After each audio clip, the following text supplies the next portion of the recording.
नया drug enter हो चुका है सर, चिट्टा करके मंडी गुल्लू यहाँ पे काफी ज्यादा बढ़ रहा है। आपके क्या थॉट्स हैं उसके रिगार्डिंग? पुलिस अकेले जो है नशे को खत्म नहीं कर सकती। आपके इलाके में, आपके गांव में यदि कोई नशा खरीदता है, नशा बेचता है, नशे का सेवन करता है, तो आप उसकी सीधी सूचना मुझे दें। काफी सारे बच्चे हमें फोन करते हैं कि हमारे गांव में ये व्यक्ति जो है नशा खरीद रहा है, बेच रहा है। तो इस तरीके से मतलब काफी हद तक हम नशे के सौदागरों को पकड़ने में कामयाब रहे हैं। मनाली जैसे आप सिटी में बैठे हो, क्या लगता है कि यहाँ पे टूरिज्म किस लेवल पे हम डिलीवर कर पा रहे हैं? अतिथि देवो भव की हमारी संस्कृति है और यहाँ के होटलियर्स, यहाँ के रेस्टोरेंट्स काफी हद तक डिपेंड करते हैं टूरिस्ट के। कोई ऐसी वैसी बात हो भी जाती है तो उसको आराम से बैठकर सुलझाना चाहिए। सीजन टाइम शुरू होता है जब मनाली में ट्रैफिक का काफी इश्यू रहता है, उस टाइम आप अपनी टीम को किस तरह मोटिवेट करते हो? 40 लाख से ऊपर टूरिस्ट पर ईयर यहाँ पर जो है आता है। उन गाड़ियों के लिए एक अच्छी ट्रैफिक व्यवस्था देना अपने आप में बहुत बड़ा चैलेंज है। सीजन के दौरान हमारे पास जो हमारी यहाँ पे एग्जिस्टिंग मैन पावर है, उसके अलावा एक्स्ट्रा फोर्स भी हमारे पास आती है बटालियन से, उनको मैं खुद जाकर ब्रीफ करता हूँ। हमने काफी सारे सीसीटीवी कैमरास इंस्टॉल किए हैं जिसके माध्यम से हम हर संदिग्ध गतिविधि पे जो है हमारी नजर कंट्रोल के माध्यम से रहती है। आपकी लाइफ में कुछ ऐसे बड़े केसेस जिसके बारे में आप बताना चाहते हो? मैंने 17 के करीब जो है ब्लाइंड मर्डर केसेस जो है सॉल्व किए। इससे पहले मैं बद्दी नालागढ़ भी रहा हूँ, तो ऐसे काफी सारे केसेस मैंने डील किए। आज की जनरेशन को आपकी तरफ से उनको क्या मैसेज है कि क्या एचपी पुलिस में क्यों जाना चाहिए? हमारे देश में सबसे ऊपर कानून है। कानून और व्यवस्था को लागू करने की जिम्मेवारी पुलिस के कंधों पर है। पुलिस में आकर वो इतनी बड़ी जिम्मेवारी का निर्वहन कर सकते हैं और इसलिए उनको पुलिस में आना चाहिए किसी और प्रोफेशन के। आपके पास वो केस आया हो, पुलिस का गलत डिसीजन हो, एंड ऑफ द केस उसकी कोई गलती नहीं होती उस केस में।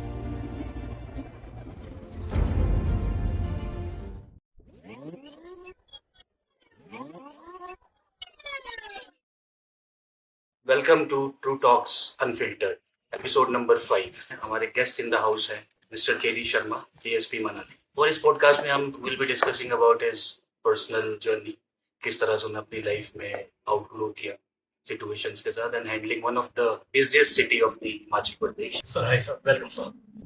सबसे पहले आपको और आपके व्यूवर्स को मेरा नमस्कार और मनाली पुलिस की तरफ से जय हिंद। Thank you sir. So let's start from the beginning. आपका so you basically from Himachal, आपका स्टार्ट कैसे हुआ एंड फ्रॉम द स्टार्ट आपकी स्टडी, आपकी फैमिली, एंड आज आप एक मनाली इतनी बड़ी सिटी जो हिमाचल की सबसे one of the best city, उसको आप एज अ पुलिस डिपार्टमेंट में एज अ डीएसपी आप रिप्रेजेंट कर रहे हैं। आपकी यहाँ तक की जर्नी कैसे रही और किस तरह से शुरू हुई लाइफ की? देखिए, जैसा आपने बताया, मैं हिमाचल से ही बिलोंग करता हूँ। मूल रूप से मैं डिस्ट्रिक्ट सिरमौर से हूँ। डिस्ट्रिक्ट सिरमौर में एक तहसील पड़ती है राजगढ़, उसके अंतर्गत ग्राम पंचायत आती है नेरी कोटली, उसी में हमारा गांव है जिसका नाम तनों है, जो मेरा बर्थ प्लेस है। मैं एक किसान फैमिली से बिलोंग करता हूँ। मेरे फादर अभी नहीं है, वो किसान थे। मेरे मदर हाउसवाइफ हैं। उनसे हम 5 भाई बहन हैं। मेरे सबसे बड़े भैया जो हैं वो घर में ही खेती बाड़ी करते हैं। उनसे छोटे वाली सिस्टर रेखा शर्मा, वो पंचायत में ग्राम रोजगार सेवक है। और उनसे छोटे वाले सिस्टर जो है वो पुलिस में ही है, महिला आरक्षी। इस समय उनकी पोस्टिंग जो है नाहन में है, डिस्ट्रिक्ट सिरमौर में। उसके बाद हम दोनों भाई हैं। मेरे ब्रदर जो हैं जीडी शर्मा जी, वो वर्तमान में हिमाचल प्रदेश यूनिवर्सिटी में बतौर सुरक्षा अधिकारी अपना कार्यभार देख रहे हैं। और मैं पिछले 2 वर्षों से मनाली में बतौर डीएसपी तैनात हूँ। जहां तक हमारी एजुकेशन की बात है, मेरी जो प्राइमरी एजुकेशन है वो प्राइमरी स्कूल शावगा, जो हमारे घर से 3 किलोमीटर की दूरी पर है, वहां से मैंने 5वीं कक्षा पास की है। और मेरी 10वीं कक्षा जो है वो हाई स्कूल फागू जो अब सीनियर सेकेंडरी स्कूल है, वहां से मैंने 2000 में वहां से पास की है। ये स्कूल हमारे गांव से करीब 7 किलोमीटर दूर था और आने जाने में काफी दिक्कत होती थी, क्योंकि उस समय पैदल ही स्कूल जाना होता था, आना होता था। उसके बाद जो मैंने +2 की है वो नॉन मेडिकल से राजगढ़ से की है। और मेरी ग्रेजुएशन जो है नाहन डिग्री कॉलेज से हुई है। उसके बाद मैंने बीएड जो है कालाम कॉलेज से की है। वर्ष 2006 में हम दोनों भाई जो है पुलिस विभाग में एज ए कांस्टेबल हम आए हैं।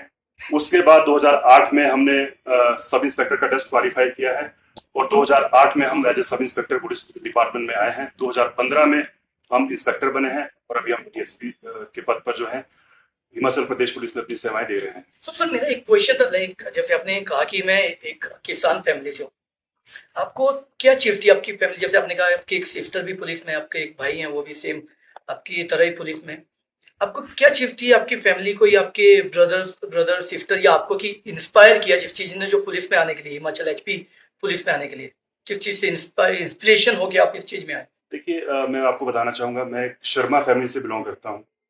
और जो मेरी फैमिली है, उस फैमिली से पिछले काफ़ी टाइम से एक जो है, हमारे घर से एक पंडित हुआ करते थे, जो हमारे इलाके में 15 से 20 गाँव में पूजा पाठ का काम, कथा पाठ जो भी होता था वो करते थे।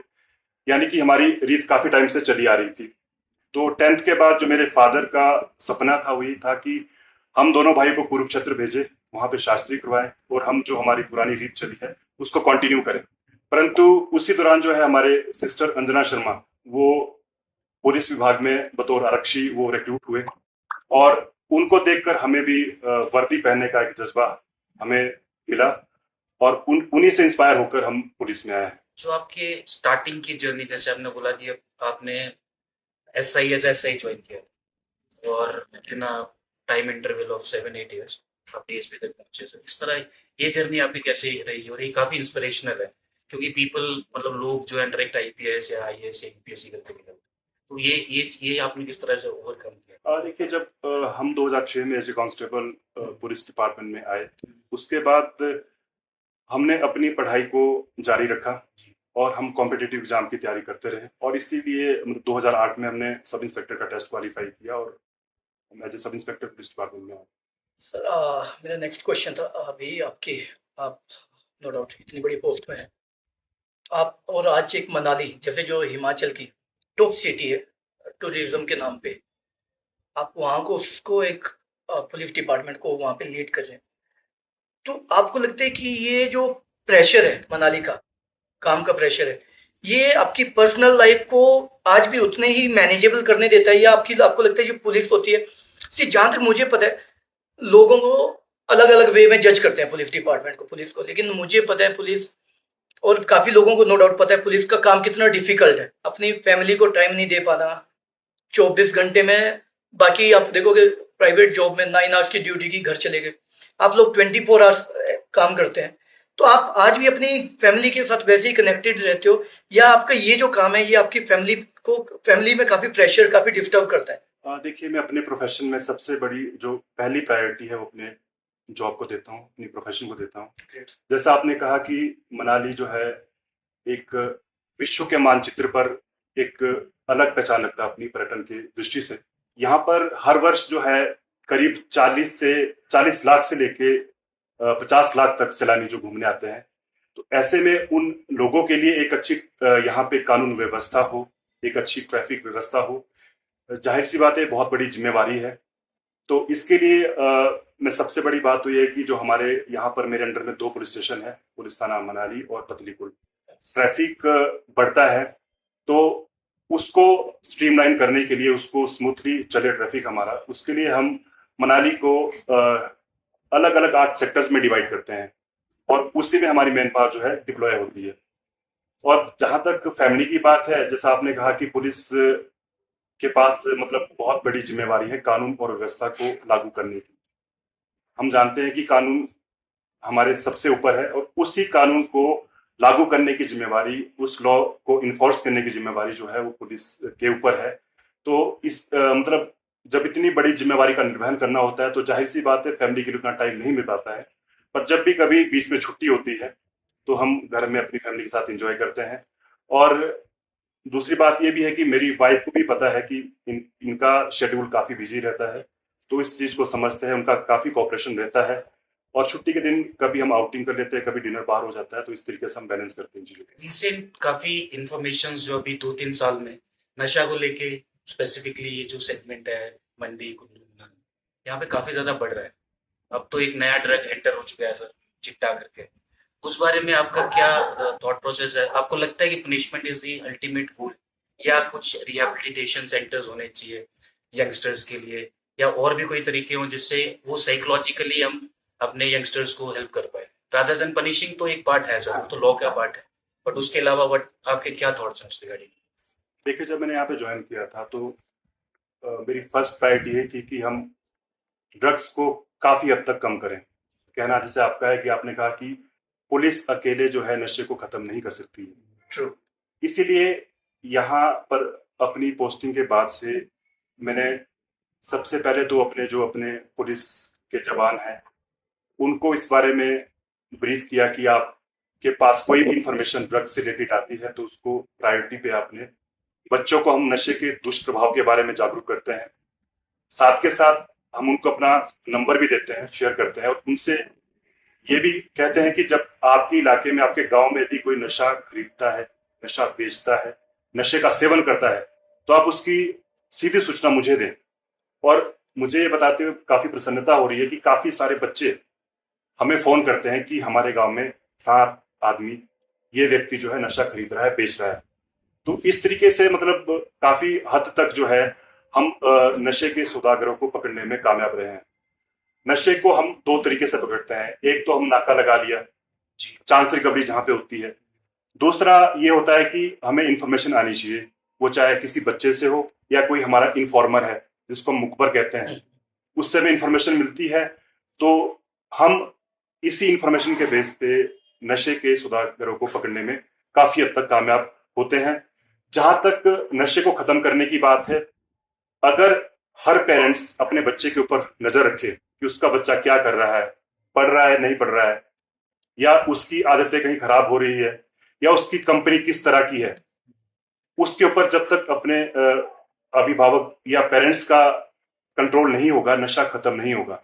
और इसके अलावा समाज के हर वर्ग का इसमें योगदान होना चाहिए। पुलिस अकेले जो है नशे को खत्म नहीं कर सकती। जहां तक नशे के दुष्प्रभाव की बात है, तो जो मेरा अपना एक्सपीरियंस है, नशे से जहां एक और हमारी हेल्थ पे उसका प्रभाव पड़ता है, प्रभावित होती है, वहीं दूसरी ओर जो हमारे ड्रीम्स हैं वो हम पूरे नहीं कर पाते हैं।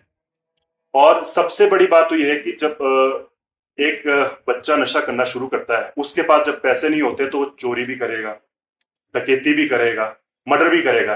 यानी नशे से काफी तरह के क्राइम जो है वो पैदा भी होते हैं।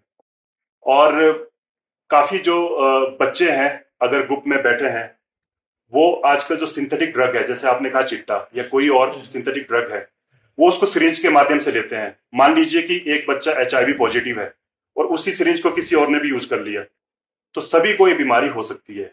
तो नशे से ना केवल उसका मानसिक शारीरिक नुकसान होता है, बल्कि समाज में बीमारियां भी फैलती हैं और समाज में नए नए जो है अपराध भी पैदा होते हैं। सर मेरा एक क्वेश्चन आपसे in general, like talking about the police department, काफी जितना हम जानते कि कुछ भी आपके पास केसेस आते हैं, उस चीज को आपको आपको दोनों साइड से दबाव होता है।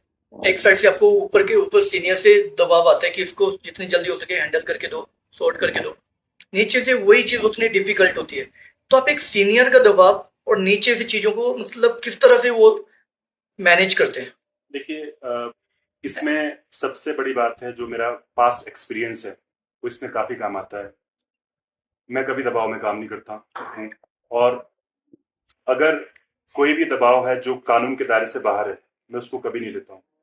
हाँ, कानून के तहत जो दबाव हमारे ऊपर है उसको ओवरकम करने के लिए मैं खुद ही अपने टीम के साथ कोई भी अगर कॉम्प्लेक्स केस है तो उसको सॉल्व करने की कोशिश करता हूँ। और साथ के साथ मेरा ये भी काम रहता है कि जो हमारी जनता है, हमारी पब्लिक है, उनको भी जाके सेटिस्फाई करना, ये भी एक ऑफिसर का काम रहता है, ताकि हम साथ के साथ जो है अपना काम भी कर सके और जो बड़ा अपराध घटित हुआ है उसको भी सॉल्व कर सके। सर जैसे आपने ये मेंशन किया कि काफी अदर पुलिस के अलावा काफी और चीजें हैं जो आप लोग कर रहे हैं, जैसे आपने कैंप्स लगा दिए नशे को रिलेटेड, बच्चों को एजुकेट कर दिया।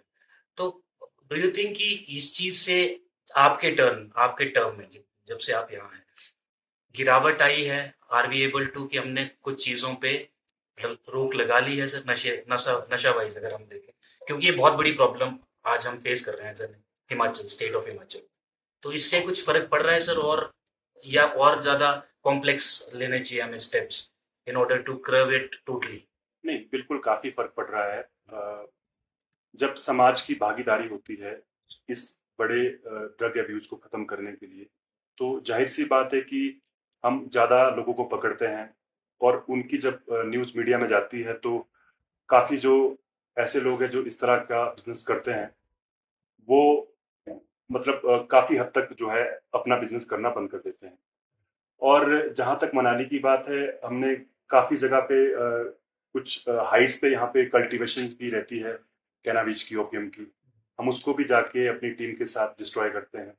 और साथ के साथ जो सिंथेटिक ड्रग की बात हमने की अभी, उसमें हमने पिछले 2 सालों में हमने काफ़ी ज़्यादा मतलब केसेस जो हैं पकड़े हैं और काफ़ी लोगों को जो है सलाखों के पीछे धकेला है।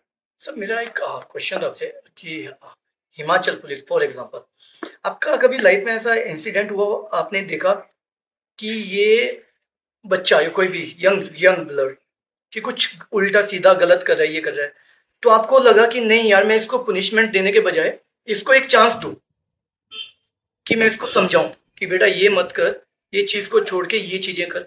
कभी आपकी लाइफ में ऐसा इंसिडेंट हुआ हो कि और आपने उसको अच्छे वे छोड़ दिया कि बेटा जा, नेक्स्ट टाइम ये चीज मत करना, और आपके पास ऐसी कोई कहानियां हैं, वो आपने वो चीज उस चीज से इंस्पायर होके बच्चा वो कभी आगे बढ़ा हो वो चीजों को छोड़ के? देखिए, जहाँ तक तो नशे की बात है, अगर कोई बच्चा भी हमें उसमें संलिप्त मिलता है, नशा करता हुआ पाया जाता है, तो उसके लिए अलग से कानून में प्रावधान है। अगर बीइंग ए पुलिस ऑफिसर मैं उस बच्चे को छोड़ देता हूँ, तो कहीं ना कहीं मैं अपनी जॉब को ठीक से नहीं कर रहा हूँ। ट्रू। और ऐसी कोई ऐसा इंसिडेंट मेरे सामने नहीं है कि जब मैंने किसी ऐसे बच्चे को छोड़ा है और बाद में, जैसा आप कह रहे हैं, कि उसमें कोई सुधार हुआ हो। सुधार गृह ही उनको बाद में भेजा जाता है जब हम नशे वाले बच्चों को पकड़ते हैं जो नशा ले रहा है। उनको जुवेनाइल जो है कोर्ट में भेजा जाता है, वहीं से उनको सुधार गृह में भेजा जाता है।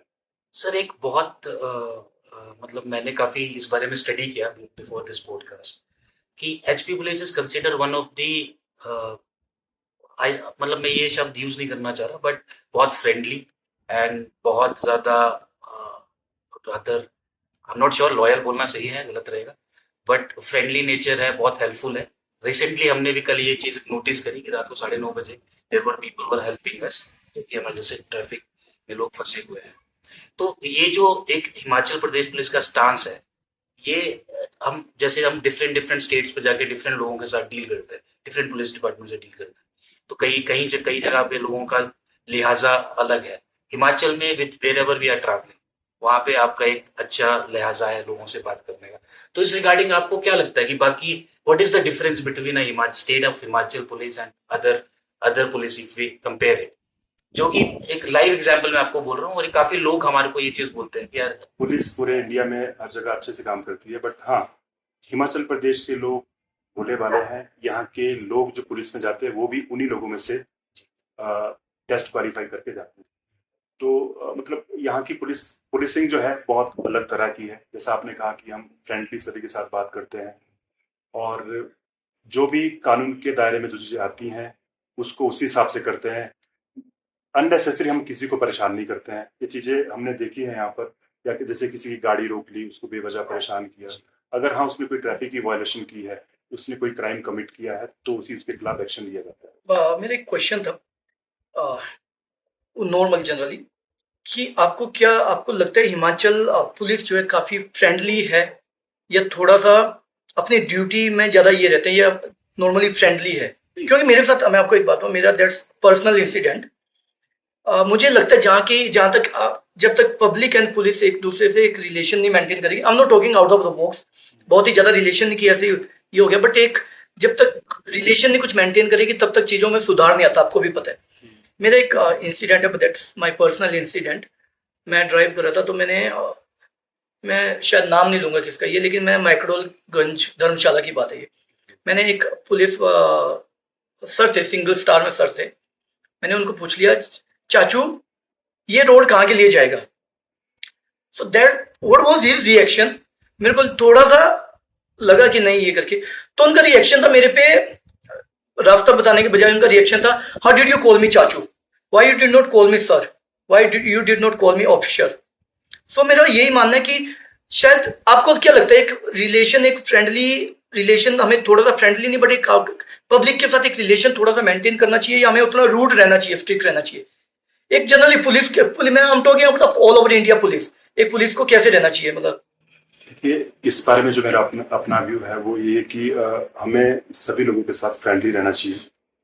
हम इस समाज से ही आए हैं, और इस समाज के लोगों के ही जान और माल की सुरक्षा की जिम्मेवारी हमारे कंधों पर है। तो जाहिर सी बात है कि जो आदमी क्राइम करता है उसके साथ उस हिसाब से डील किया जाता है, और जो हमारे बाकी लोग हैं उनके साथ एक फ्रेंडली जो है हमारा रिलेशन होना चाहिए।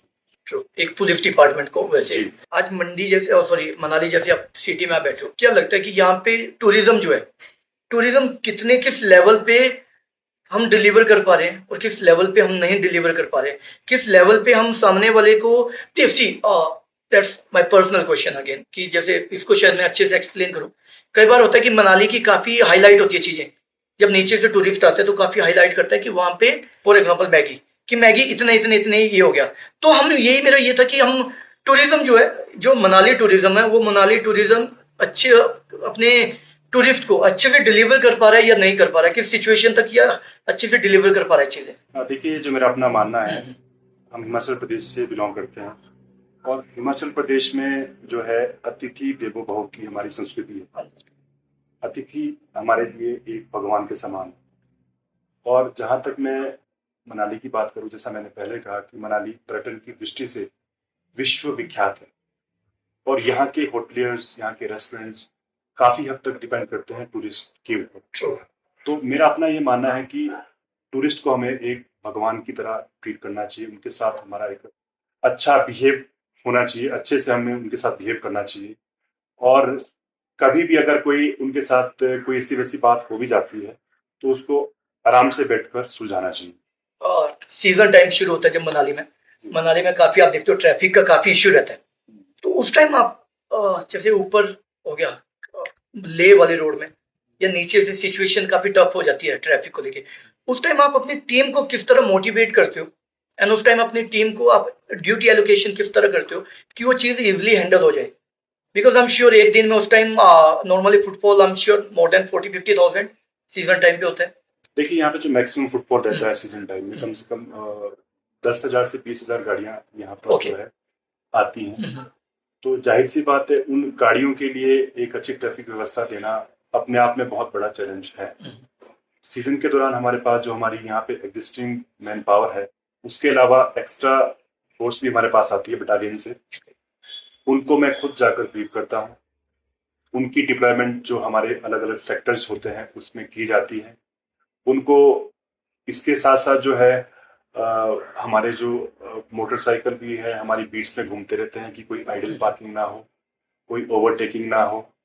और साथ के साथ जो मनाली टाउन की अगर हम बात करें, हमने काफी सारे सीसीटीवी कैमरास इंस्टॉल किए हैं, जिसके माध्यम से हम हर संदिग्ध गतिविधि पे जो है हमारी नजर कंट्रोल रूम के माध्यम से रहती है। वेल सर, यहाँ पे एक इंसिडेंट और ये लगातार हो रहा है कोविड के बाद, टूरिस्ट के साथ मिस मैन हैंडलिंग, मिसबिहेवियर के इश्यूज। सर, आपकी नजर में आज तक इस तरह का कुछ आया? Because we are in a tourist city, अगर टूरिस्ट के साथ इस तरह की घटनाएं आएंगी, ऐसा कोई प्रेवलेंट आया हो आपके सामने कोई ऐसा जिसको आपने? जैसा मैंने पहले भी कहा आपको कि 40 लाख से ऊपर टूरिस्ट पर ईयर यहाँ पर जो है आता है। अगर हम एक घर की बात भी करें, घर में भी लड़ाई झगड़ा होता ही, जहाँ पर लाखों की संख्या में लोग यहाँ रहते हैं और लाखों की संख्या से बाहर से भी घूमने लोग आते हैं, तो थोड़ी बहुत घटनाएं ऐसी हमारी नॉलेज में आती है, और हम कोशिश ये करते हैं कि उनको अच्छे तरीके से निपटाया जाए। अगर कोई ज्यादा ही सेंसिटिव केस है तो उसको मैं पर्सनली खुद देखता हूँ, और साथ के साथ हमारे जो पुलिस के ऑफिसर्स हैं, हमारे मेरे अंदर जो काम कर रहे हैं, उनको भी इसी तरीके से ब्रीफ किया जाता है कि आपने वही काम करना है जो सही है, जो कानून के दायरे में है। चाहे टूरिस्ट सही है तो उसकी तरफ से एक्शन लेना है, अगर टूरिस्ट गलत है तो उसके खिलाफ एक्शन लेना है। सर, मेरा एक क्वेश्चन था, आप ऑब्वियसली इतना बड़ा रोल निभाते हैं, आपने काफी आप काफी चर्चा में भी थे ड्रग्स को लेके, ड्रग्स केस को लेके लास्ट टाइम, तो आपकी लाइफ में कभी ऐसा इंसिडेंट वो आया हो या कभी वो कि आपको कुछ थ्रेटनिंग आई हो सामने से? नहीं, फिलहाल ऐसा कुछ नहीं हुआ। हिमाचल पीसफुल स्टेट है, यहाँ पे कोई सी बात या कहीं बाहर से अननोन चीजें हुई हो आपके साथ कुछ? नहीं, ऐसा कोई नहीं है। ऐसा कोई आपके जैसे दोनों भाई, आप शायद डीएसपी रोल में हैं आपके दोनों भाई, तो how that moment for your family and for your villager? आपकी obviously that's a proud moment for your parents, आपके पेरेंट्स के लिए काफी प्राउड मोमेंट है। तो वो चीज को आप किस तरह से, आपकी फैमिली और आपके गांव वाले किस तरह से आपको उधर एक अलग रिस्पेक्ट में किस तरह से उसको आपको ट्रीट करते हैं? दैट स्टिल आपका वही एक भाईचारा रहता है गांव में जब आप जाते हैं तो एक भाईचारा वैसे ही रहता है, भाइयों की तरह उठना, भाइयों की तरह बैठना, या फिर थोड़ा सा चेंजेस आ जाते हैं इतनी बड़ी पोस्ट के बाद, थोड़ा सा चेंजेस आ जाते हैं लाइफ में? आपने रूट्स की बात की। जी, रूट्स की बात कर। हर किसी व्यक्ति को, चाहे वो कहीं पर भी नौकरी कर रहा है, किसी भी शहर में है, किसी सिटी में है, फॉरेन कंट्री में है, उसको अपने रूट्स से हमेशा जुड़ा रहना चाहिए। जहाँ तक मैं अपनी बात करूँ, मैं अपने गाँव वालों के साथ, अपने परिवार के साथ हमेशा जुड़ा रहता हूँ। अपने बिजी शेड्यूल से जब भी मैं छुट्टी जाता हूँ, जैसा मैंने पहले भी कहा, मैं किसान का बेटा हूँ।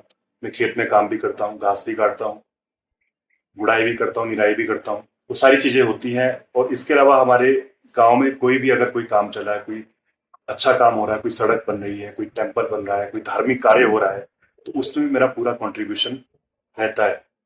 और मैं आपके माध्यम से, आपके व्यूवर्स के माध्यम से सबको मतलब यही बताना चाहूंगा कि आजकल की युवा पीढ़ी जो है अपने रूट से नहीं जुड़ी हुई है। जब वो अपने घर से बाहर निकलते हैं तो अपने अपने जो उनके कस्टम्स हैं, उनके रीति रिवाज है, उसको बिल्कुल भूल जाते हैं। इस बारे में मैं कहना चाहूंगा कि हम सभी ने रामायण देखी है। रामायण में हमें पता है कि भगवान श्री राम को 14 वर्ष का वनवास मिला था, और उसी वनवास के दौरान उन्होंने अपनी वीरता और पराक्रम के बल पर लंकापति नरेश रावण को हराया था और लंका पर विजय प्राप्त की थी। उस टाइम ही उनको विभीषण ने कहा था कि हे भगवान, आपको तो आपके यहाँ के राजा बन जाए। तो उस समय जो श्री राम ने उनको कहा था, वो सब हमारे सबके लिए एक बहुत बड़ी सीख है कि मेरे लिए मेरा स्वर्ग या मेरा जो असली जगह है वो मेरा बर्थ प्लेस है, जहां से मैं उठ के आया हूँ, जहां मेरा जन्म हुआ है, जहां मैं पला बड़ा हूँ। तो इसलिए बेशक हम कहीं भी बाहर नौकरी कर रहे हैं, हम चाहे फॉरेन कंट्री में है, किसी भी सिटी में है, किसी टाउन में, किसी भी बड़े ओहदे पे है, हमें हमेशा अपने रूट से जुड़े रहना चाहिए। अगेन फैमिली को लेके, सॉरी, आप 2 भाई हैं, आपके सिस्टर भी पुलिस में है, तो जब आप लोग आपस में पर्सनली एक हॉलीडे ट्रिप या काम के बाहर मिलते हैं, तो कभी आपकी नॉर्मल आप फैमिली डिस्कशन ही रहता है, या कभी फिर वो आपकी वर्क को लेके भी कभी डिस्कस होता है चीज, या फिर आप सिर्फ मेंटेन करते हो कि अब ये मी टाइम है, हमारा पर्सनल टाइम है, आप एक फैमिली की तरह ही उस चीज को एंजॉय करते हो, या कभी हो जाता है कि लाइक काम की डिस्कशन भी हो जाती है, या अपना आपकी रोल, आपका जो डीएसपी रोल है आपका, हम दोनों एक ही प्रोफेशन में है, तो जाहिर सी बात है काम के बारे में भी कई बार चर्चा होती रहती है। और जब हम घर में होते तो अपने जो घरेलू कार्य है, घर के बारे में भी काफी चर्चा होती है। डीएसपी मनाली का एक रोल आपको सौंपा गया, आपने उसका इंचार्ज बने आप, उसके बाद से लेके आज तक आपका सबसे डिफिकल्ट, आपका कोई ऐसा था डिफिकल्ट सिचुएशन जो आपने हैंडल की हो? जी बिल्कुल। How did you handle smoothly, आपने वो कितने इजीली कैसे हैंडल कर लिया उस चीज? बिल्कुल। आप सभी जानते हैं कि वर्ष 2023 में मनाली में एक बहुत बड़ा डिजास्टर आया था, और उस डिजास्टर में मनाली की जो कनेक्टिविटी थी वो बिल्कुल ही खत्म हो चुकी थी। सारे रोड वॉश आउट हो गए थे, बिजली नहीं थी, पानी नहीं था, नेटवर्क नहीं था, यहां तक कि हमारे जो वायरलेस सिस्टम है वो भी काम नहीं कर पा रहे थे। तो उस दौरान यहाँ पर 40,000 से अधिक टूरिस्ट जो है मनाली में था। और जब यहाँ पर नेटवर्क नहीं था तो जाहिर सी बात है कि हर व्यक्ति अपने घर में बात करना चाहता है, क्योंकि सभी के घर में लोग परेशान होते हैं कि मेरा बच्चा, मेरा भाई, मेरी बहन मनाली घूमने गए हैं, तो इस हालत में ठीक है नहीं है। उस दौरान काफी पैनिक भी लोगों में हो गया था। सबसे बड़ा चैलेंज जो हमारे पास उस टाइम था, उन सभी लोगों को सेफली यहाँ से इवैक्यूएट करने का था। उस दौरान हमारा जो ये लेफ्ट बैंक है, इसमें जगतसुख के पास पुराना पुल बह गया था, पर जो नया पुल था वो अभी बना था, परंतु वो सड़क के लेवल से करीब 4 फीट ऊंचा था, क्योंकि राइट बैंक जो था वो यहाँ से लेके पतली पुल तक करीब 10 जगह पे वॉश आउट था। उसके बनने का तो कोई मतलब ही नहीं था। हमारे पास चैलेंज ये था कि हमने उन टूरिस्ट को यहाँ से सेफली उनके घर की तरफ भेजना है। तो जब हम वहां पहुंचे, मेरे साथ यहाँ पे एसटी मनाली भी थे, तो रास्ता हमारे पास यही था। हमें ये पता भी नहीं था कि इसके बाद आगे नगर साइड को क्या रोड ठीक है कि नहीं है, कहीं लैंड साइड तो नहीं हुआ है, कहीं क्लाउड बस्ट तो नहीं हुआ है। जब हम वहां पहुंचे तो हम लोगों ने, मेरी टीम ने, एसटीएम साहब खुद थे साथ में, हम लोगों ने ईंट, बजरी, रेत और अपना पत्थर लगाकर वहां पर एक प्रॉपर रैंप तैयार किया। और फर्स्ट डे में हमने 3500 गाड़ियों को यहाँ से सेफली यहाँ से कुल्लू की तरफ इवैक्यूएट किया। उसके बाद भी हमारे पास एक बहुत बड़ी प्रॉब्लम ये थी कि चलो हमने यहाँ से तो उनको भेज दिया है, बट आगे अगर कहीं पर रोड बंद होगा तो फिर से टूरिस्ट हमारे जो है परेशान हो जाएंगे। उसके बाद मैं उनके साथ ही गया, टूरिस्ट जो यहाँ से गाड़ियां निकली और अरछंडी के पास जो है क्लाउड बर्स्ट हुआ था, वहां पर करीब 200 मीटर के दायरे में 10 फीट ऊंची जो है मलबा सड़क पर था। टूरिस्ट वहां जाकर रुक गए, फिर उनमें फिर से वो परेशानी पैदा होगी। पर फॉर्चुनेटली वहां पे सिग्नल था। मैंने वहां से डीसी साहब से बात की, एसपी साहब से बात की और 4 जेसीबी मशीन वहां पर मौके पर बुलाई। 4 घंटे 4 मशीन ने वहां पर काम किया। उसके बाद वो रोड वहां से खुला और सभी गाड़ियों को हमने सुरक्षित यहाँ से कुल्लू की तरफ भेजा। सर, एक फेक एम्बुलेंस केस के रिगार्डिंग एक हेडलाइन थी पीछे, तो would you want to put, मतलब आप कुछ उसके बारे में बताना चाहेंगे इस जी, चैनल अभी के मुझे माध्यम से? एग्जैक्ट डेट तो याद नहीं है। जी, एक सरदार जी थे, वो एक एम्बुलेंस लेकर यहाँ आए थे। एक इनोवा गाड़ी थी, एम्बुलेंस तो नहीं मैं कह सकता हूँ उसको, इनोवा गाड़ी थी और उसमें नीली बत्ती ऊपर लगी हुई थी और बाहर लिखा था एम्बुलेंस और साथ में उसमें कुछ पोस्टर भी लगे हुए थे। मैं उस टाइम अपने स्टाफ के साथ मॉल रोड की तरफ जा रहा था, तो मुझे शक हुआ कि ये लगता नहीं कि एम्बुलेंस होगी। मैंने उस गाड़ी को रोका। जो सरदार जी थे ड्राइव कर रहे थे, उनके साथ 2-3 लोग और भी थे। तो मैंने उनसे कहा कि आप कहाँ से आए हैं? उन्होंने बताया मैं पंजाब साइड से आया हूँ।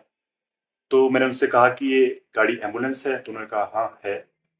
फिर मैंने उनसे डॉक्यूमेंट्स लिए तो उनके पास कोई डॉक्यूमेंट्स नहीं थे।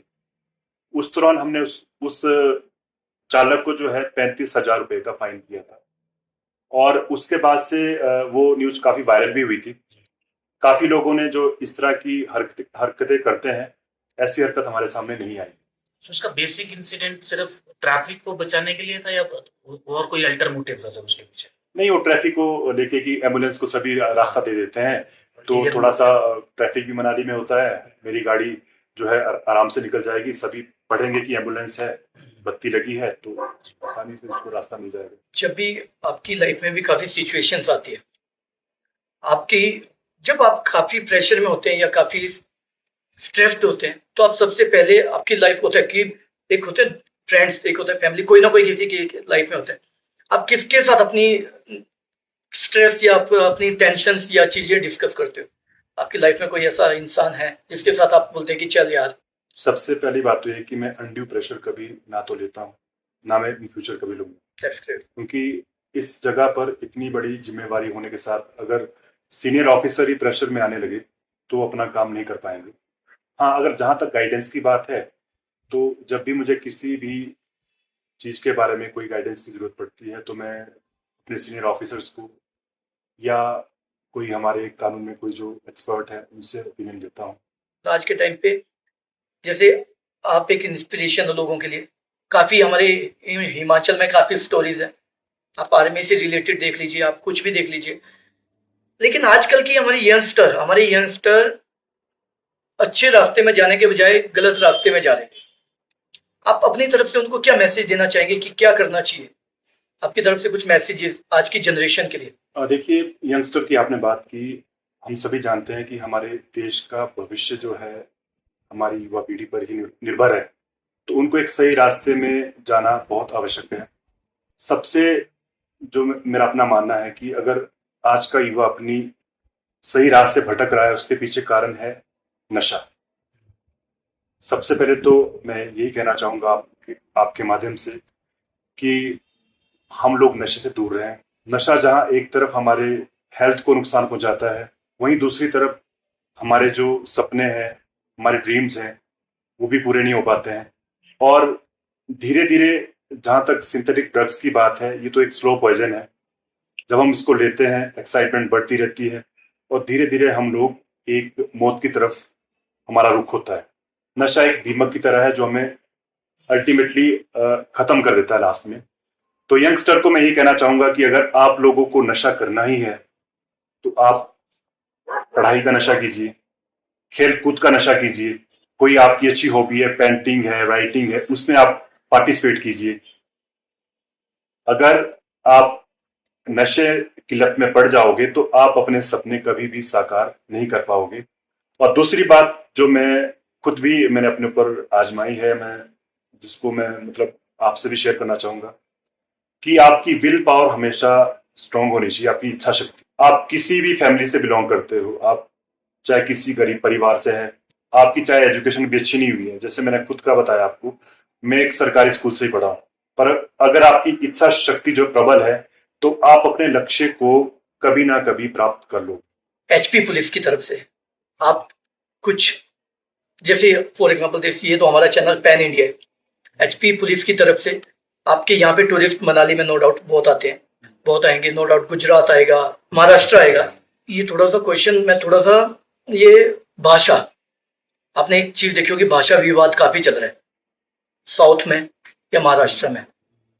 आपकी अपनी तरफ से आप कैसे अपने टूरिस्ट को या अपने मनाली आए हुए टूरिस्ट को आप अपनी तरफ से उस चीज में कैसे मैसेज देना चाहेंगे कि आप लोग आइए, आपको यहाँ पे आप भी कुछ ऐसा सिचुएशन है आपके यहाँ पे भी, आपका कभी ऐसा केस आया हिमाचल में कि नहीं तुम यहाँ पे भी भाषा का यूज करो, वही पहाड़ी चलाओ? नहीं, ऐसा कुछ भी नहीं है। मैं आपके माध्यम से सभी जो पर्यटक जो मनाली आना चाहते हैं उनको एक ही मैसेज देना चाहूंगा कि आप आए, मनाली की हसीन वादियों का लुत्फ उठाएं। But being a police officer मैं ही कहना चाहूंगा कि आप यहाँ पर ट्रैफिक की वायलेशन ना करें, ऊंचे ऊंचे स्थानों पर जाकर गंदगी ना फैलाएं और कानून और मोटर व्हीकल एक्ट के तहत जो भी हमारे नियम बने हैं उनकी पालना सख्ती से करें। मनाली पुलिस हमेशा आपके स्वागत के लिए तैयार है और आपकी सेवा में हमेशा तत्पर है। मीडिया पुलिस को अलग अलग वे में रिप्रेजेंट करती है, कभी क्रिटिसाइज करती है नो डाउट, कभी अप्रिशिएट करती है जी। उस चीज को, सिचुएशन को आपने आज तक किस तरह से हैंडल किया? जब भी कोई व्यक्ति अच्छा काम करता है या विकास करता है तो उसका क्रिटिसिज्म भी होता है।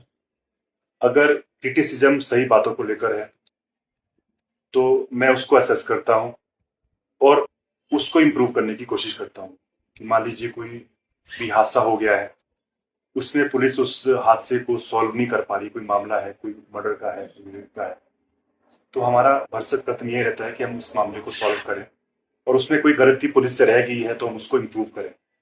पर कुछ लोग बिना मतलब से भी अगर कोई क्रिटिसिज्म करते हैं तो मैं उन चीजों को इग्नोर करता हूँ।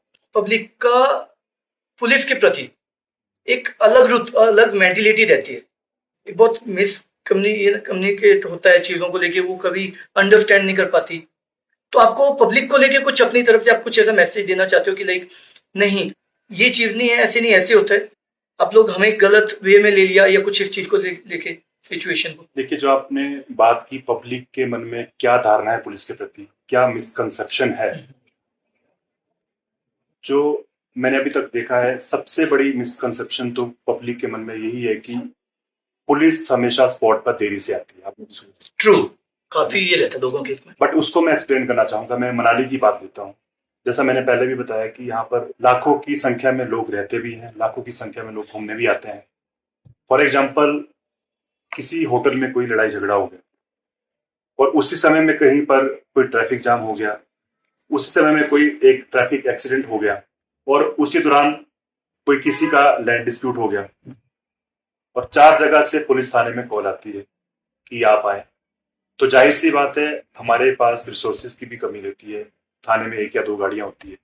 अगर हमारी दोनों गाड़ियां स्पॉट पे गई हैं हमारे इन्वेस्टिगेटिंग ऑफिसर्स के साथ, तो पहले स्पॉट से दूसरे स्पॉट में आने में टाइम तो लगता ही है, क्योंकि पुलिस के पास एक बहुत बड़ी जिम्मेवारी है, बहुत बर्डन भी है।